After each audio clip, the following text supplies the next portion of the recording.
In this video, I'm going to be walking you through how to block Opay card or how to block Opay ATM card. So this is a step-by-step process on how to actually go about it. So all you just have to do, just log into your Opay app, whether you're using an Android or an iPhone. It's still the same method. So all you just have to do, just click on cards down below, then gonna take you down straight to this page. Then right here you can see manage cards, so you just click on that, then it's gonna take you straight down to this page right here. Then you can see block cards.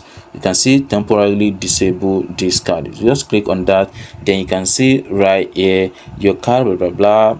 Blocking your card will prevent card payment online subscription. Then you can see reason for blocking this card, so just click on select a reason. So there is 4 reasons, and you can actually select the best one that suits you.